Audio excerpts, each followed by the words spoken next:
ಸ್ನೇಹಿತರೆ, ಸಪ್ತಪದಿ ಧಾರಾವಾಹಿಯ ಇಂದಿನ ಸಂಚಿಕೆಯಲ್ಲಿ ನೋಡುವುದಾದರೆ ಈ ಕಡೆ ನೋಡಿದ್ರೆ ಈಗ ನೀನು ಈ ರೀತಿ ಅಂದರೆ ಹೇಗೆ ಬಾವ, ಈಗ ಯಾರು ನೋಡ್ಕೋತಾರೆ ಆ ಕಂಪ್ನಿನ ಅಂತ ಹೇಳ್ತಿದ್ದಂಗೆ, ಯಾರು ನೋಡ್ಕೊಳ್ತಾರೆ ಆ ಕಂಪ್ನಿನ ಅಂತ ಆ ಹೆಂಡತಿಯವ್ರು ಕೇಳ್ತಿದ್ದಂಗೆ, ಇನ್ಯಾರು, ನಾನು ಆದಮೇಲೆ ಇದ್ದಾರಲ್ವಾ ನಮ್ಮಿಬ್ರು ಮಕ್ಕಳು, ಅವರೇ ನೋಡ್ಕೋತಾರೆ ಅಂತ ಹೇಳ್ತಿದ್ದಂಗೆ ಸುಭಾಷ್ ಅವರು, ಅಪ್ಪ ನಾವೇನು ನೋಡ್ಕೊಳ್ಳೋದು ದೊಡ್ಡ ವಿಚಾರ ಅಲ್ಲ ಅಪ್ಪ, ಆದರೆ ಈಗಿನ ಜನ್ರೇಷನ್ಗೆ ಬೇರೆ ಬೇರೆ ಡಿಸೈನ್ಸ್ಗಳಿದೆ, ಆ ವಿಚಾರದಲ್ಲೆಲ್ಲ ರಾಜಿಗೆ ಮಾತ್ರ ಗೊತ್ತಿತ್ತು, ನೀವು ಈ ರೀತಿ ನಿರ್ಧಾರ ತಗೊಂಡಿದ್ದೀರಾ ಅಂತ ಹೇಳ್ತಾ ಇರ್ತಾರೆ.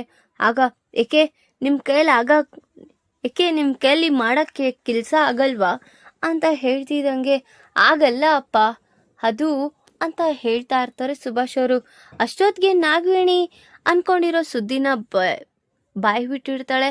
ಅಪ್ಪ ನಾನೊಂದು ಕೇಳಲಾ, ಹೇಗಿದ್ರು ಈಗ ರಾಜ್ನ ತಪ್ಪಿಸಿದ್ಯಾ, ಇನ್ನು ಕಲ್ಯಾಣ್ ಬರೋರ್ಗೂ ರಾಜ್ ಸಹ ಆಗಲ್ಲ, ಹೇಗಿದ್ರು ಮಗ ಇದಾನಲ್ವಾ, ಅವನೇ ನೀನು ಆ ಪೋಸ್ಟಿಗೆ ಕೊಡ್ಬೋದಲ್ವಾ, ಹೇಗಿದ್ರು ಅವನಿಗೆ ಕಂಪ್ನಿ ಬಗ್ಗೆ ಗೊತ್ತು, ಮ್ಯಾನೇಜ್ಮೆಂಟ್ ಬಗ್ಗೆ ಗೊತ್ತು, ಎಲ್ಲಾನು ಗೊತ್ತು ಅಲ್ವಾ, ಹೇಗಿದ್ರು ಬೇರೆಯವ್ರನ್ನೆಲ್ಲ ಯಾರನ್ನಾದ್ರೂ ಅಡಾಪ್ಟ್ ಮಾಡ್ಕೊಳ್ಳೋಕ್ಕಿಂತ ನಮ್ಮ ರಾಹುಲೇ ಇದಾನಲ್ವಾ ಅಂತ ಹೇಳ್ತಿದ್ದಂಗೆ, ಹಾ ಗೊತ್ತಾಯ್ತಾ ಎಲ್ರಿಗೂ ಯಾಕೆ ಇಷ್ಟೆಲ್ಲ ತಿರುಗಿಸಿ ಮುರುಗಿಸಿ ಎಲ್ಲಿಗೆ ಬಂದು ನಿಲ್ತು ಅಂತ ಕಾವ್ಯ ಹೇಳ್ತಾ ಇರ್ತಾಳೆ.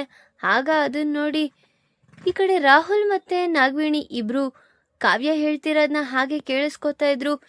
ಇವರೆಲ್ಲ ಸರಿ ಹೋಗಲ್ಲ ತಾತ, ನಾನು ಹೇಳ್ತಿದ್ದೀನಲ್ವಾ, ಈಗಿರೋ ಹೆಸ್ರು ಸಹ ಹೋಗ್ಬಿಡುತ್ತೆ ಅಂತ ಹೇಳ್ತಾ ಇರ್ತಾಳೆ ಕಾವ್ಯ.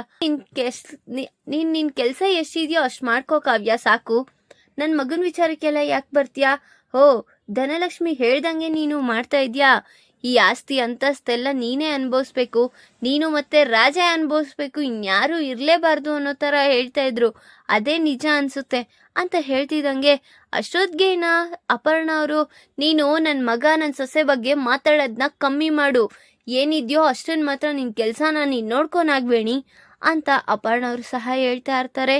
ಇನ್ನು ಅಷ್ಟೊತ್ತಿಗೆ ಯಾಕ್ರಿ ಈ ಥರ ನಿರ್ಧಾರ ತಗೊಂಡಿದ್ದೀರಾ ಅಂತ ಅವ್ರ ಹೆಂಡ್ತಿಯವ್ರು ಸ್ವರಾಜ್ ಅವ್ರ ಅಜ್ಜಿ ಕೇಳ್ತಾ ಇರ್ತಾರೆ. ಅಷ್ಟೊತ್ತಿಗೆ ಈಗ ಯಾರ್ಯಾರಿಗೆ ಏನೇನು ಮಾಡಬೇಕು ನನಗೆ ಗೊತ್ತಿದೆ, ನಾನು ಅದೇ ಮಾಡ್ತಾ ಇದ್ದೀನಿ ಅಂತ ಅವರು ಸಹ ಹೇಳ್ತಾ ಇರ್ತಾರೆ. ಅಪ್ಪ ತುಂಬ ಥ್ಯಾಂಕ್ ಯು ಸೋ ಮಚ್ ಅಪ್ಪ ಅಂತ ಹೇಳ್ತಾ ಇನ್ನು ನಾಟಕ ಮಾಡಿ ಹೊರಡ್ತಾ ಇರ್ತಾಳೆ. ಸಾಕಾ, ಸಮಾಧಾನ ಆಯ್ತಾ, ಈ ಕಡೆ ನಿನ್ನ ಮಗನಿಗೂ ಸಮಾಧಾನ ಆಯ್ತಾ, ಈ ಕಡೆ ನಿನ್ನ ಮಗನಿಗೂ ಇಲ್ಲ, ನಿನ್ನ ದೊಡ್ಡ ಮಗನಿಗೂ ಇಲ್ಲ, ರಾಜ್ನ ನಿನ್ ದೊಡ್ಡ ಮಗ ಅನ್ಕೊಂಡಿದ್ದೆ, ಅವನು ಆ ಮೆಟ್ಲಿಂದ ಕೆಳಗಿಳಿಸಿ ಈಗ ಯಾವುದೋ ಅನ್ಯ ವ್ಯಕ್ತಿಗೆ ಈ ರೀತಿ ಒದಗಿಸ್ಕೊಡ್ತಾ ಇದೆಯಲ್ಲ, ಸಮಾಧಾನ ಆಯ್ತಲ್ಲ ನಿನಗೆ, ಹೋಗು ಅಂತ ಹೇಳ್ತಿದ್ದಂಗೆ ಧನಲಕ್ಷ್ಮಿ ಮತ್ತೆ ಅವ್ರ ಯಜಮಾನ್ರು ಅಲ್ಲಿಂದ ಹೊರಟಿರ್ತಾರೆ. ಇನ್ನು ಈ ಕಡೆ ನೋಡಿದ್ರೆ ಸ್ವಪ್ನಗೆ ಏನು ಈ ರೀತಿ ಆಗ್ತಿದ್ಯಲ್ಲ ಅಂತ ಯೋಚನೆ ಮಾಡ್ತಾ ಇರ್ತಾಳೆ. ಇನ್ನು ಈ ಕಡೆ ನೋಡಿದ್ರೆ ಅವ್ರು ಗೊತ್ತಿರೋ ರಚನಾಕಾರರ ಹತ್ರ ಬಂದು, ನಾನು ಈ ರೀತಿ ಈ ರಚನೆ ಬರ್ದಿದ್ದೀನಲ್ವಾ, ಯಾವುದಾದ್ರೂ ಒಂದು ಕೆಲಸ ಖಾಲಿ ಇದ್ರೆ ಹೇಳಿ, ನಾನು ಬರಿತೀನಿ ಕವಿತೆಗಳನ್ನೆಲ್ಲ ಅಂತ ಹೇಳ್ತಾ ಇರ್ತಾನೆ.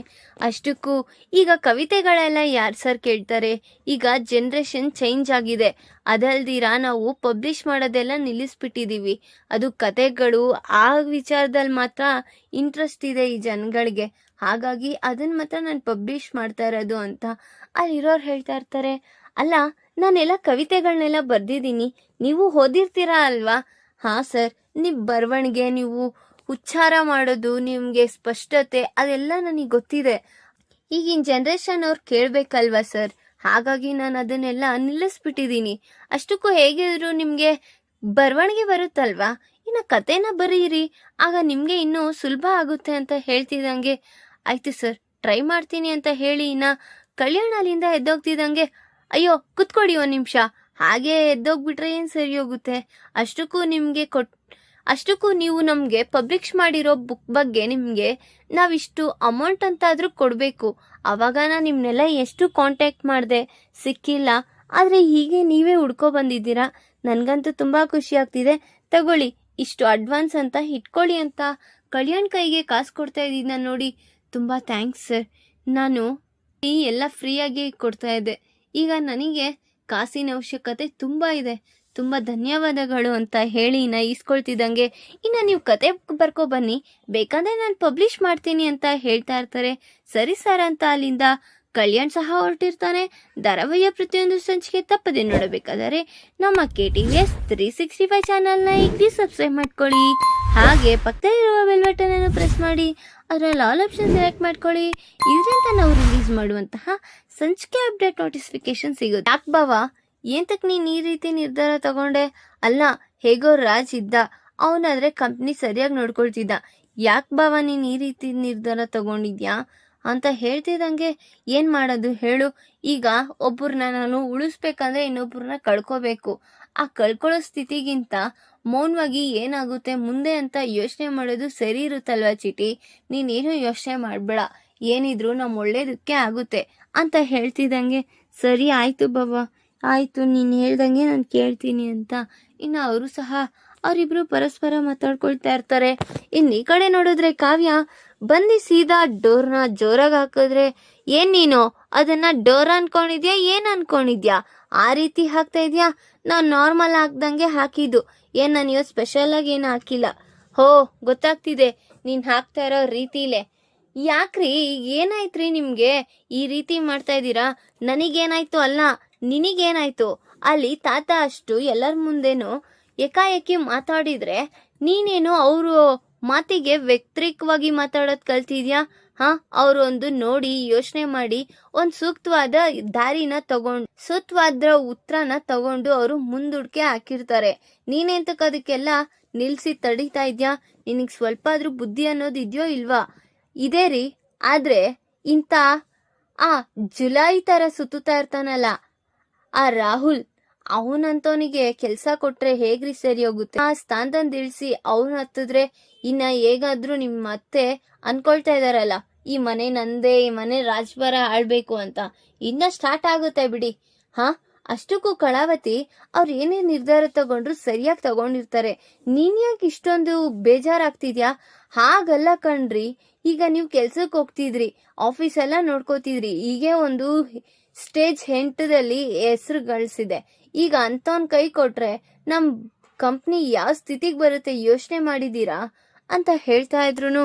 ಏನೋ ಬಿಡು, ಅವ್ರವ್ರ ನಿರ್ಧಾರ ಅವ್ರವ್ರು ತಗೊಂಡಿದ್ದಾರೆ, ಈಗ ನಾನೇನ್ ಮಾಡೋದಿಕ್ಕಾಗುತ್ತೆ? ನೀವೇನ್ ಮಾಡೋದಿಕ್ಕಾಗುತ್ತಲ್ವಾ? ಮಾಡೋಕ್ಕಾಗಿದ್ರೆ ಅಲ್ಲ ಕೆಳಗಡೆನೆ ಮಾತಾಡ್ತಿದ್ರಿ.